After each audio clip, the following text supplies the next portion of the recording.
ख्रीस्त में प्यारे भाइयों और बहनों, आइए चालीसी के इस पुण्य काल में प्रभु यीशु के दुख भोग में प्रवेश करने के पूर्व हम अपने आप को तैयार करें। 25 दिसंबर को हमने प्रभु यीशु के स्वर्ग से पृथ्वी की यात्रा का महोत्सव मनाया। उसी तरह कलीसिया इस चालीसा काल में प्रभु यीशु के दुख भोग, गेत्सेमनी बारी से कलवारी की यात्रा और कलवारी से महिमामय पुनरुत्थान की यात्रा का स्मरण करती है। 40 दिन की यात्रा केवल आध्यात्मिक यात्रा ही नहीं है, बल्कि हमारे हृदय और जीवन परिवर्तन की यात्रा है। चालीसा काल शांत होकर ईश्वर की वाणी को सुनने, अपने जीवन व पापों पर चिंतन कर पश्चाताप करने और प्रभु यीशु के दुख भोग, मरण और पुनरुत्थान में नया जीवन प्राप्त कर ईश्वर की ओर लौटने का एक सुंदर समय है। चालीसा काल के प्रारंभ में हमारे माथे पर राख लगाया जाता है। राख हमें स्मरण दिलाता है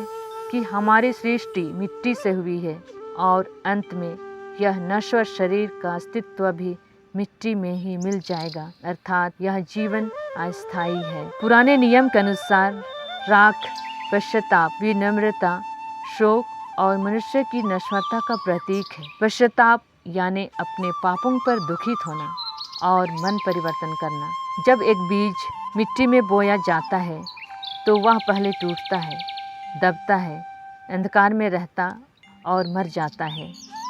लेकिन उसी टूटने, छिपने और मरने की प्रक्रिया से एक नया पौधा जन्म लेता है। इसी तरह चालीसा काल हमें सिखाती है कि हम अपने जीवन की कठिनाइयों से ऊपर उठकर त्याग, तपस्या और बलिदान द्वारा अपने पापों के लिए पश्चाताप करें। संत मार्कुस के अनुसार पवित्र सुसमाचार में प्रभु कहते हैं, ईश्वर का राज्य निकट आ गया है, पश्चाताप करो और सुसमाचार में विश्वास करो।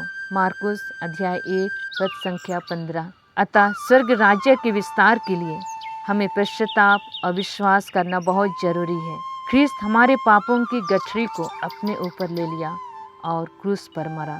यीशु ख्रीस्त की मृत्यु मुक्तिदायी है और हमारी मुक्ति ख्रीस्त की मृत्यु में है। इसलिए हमारे जीवन परिवर्तन की अति आवश्यक है। अतः इस चालीसा काल में प्रतिदिन प्रभु यीशु के साथ क्रूस यात्रा करके नया जीवन को प्राप्त करें। क्रूस की मृत्यु के द्वारा यीशु हम मानव जाति व संपूर्ण सृष्टि के साथ एक नया संबंध जोड़ते हैं। अतः नया जीवन पाने और नया संबंध जोड़ने के लिए हमें पुरानी चीज़ों, बुरी आदतों, स्वार्थ, घमंड, क्रोध, ईर्ष्या, लोभ, लालच, इन सारे पापों को छोड़ने की जरूरत है, ताकि हम आत्मिक रूप से ख्रीस्त के साथ एक नया व्यक्ति बन सकें। चालीसा काल के 3 प्रमुख स्तंभ प्रार्थना, उपवास और दान हैं। ये 3 मार्ग हमें ईश्वर, पड़ोसी और अपने आप के साथ प्रेम का संबंध बनाने के लिए उत्तम मार्ग हैं। यह काल केवल त्याग, तपस्या या आत्मिक शुद्धिकरण करने का नहीं, बल्कि ईश्वरीय और पड़ोसी प्रेम में बढ़ने का समय है। गरीबों की सहायता करने, दुश्मनों को क्षमा करने और टूटे संबंधों को जोड़ने का समय है, क्योंकि सच्चा प्रेम